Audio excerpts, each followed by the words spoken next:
Hello everyone. Today we talk about how to fix diab of blood sugar. We go to settings.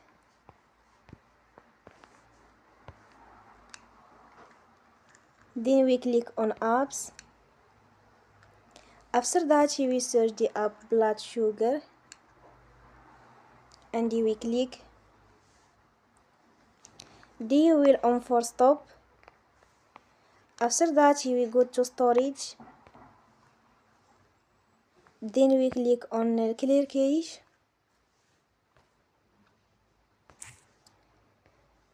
In the end, turn off your phone and you will recharge your phone again. Don't forget to support us by like and subscribe. See you next time and thank you for watching.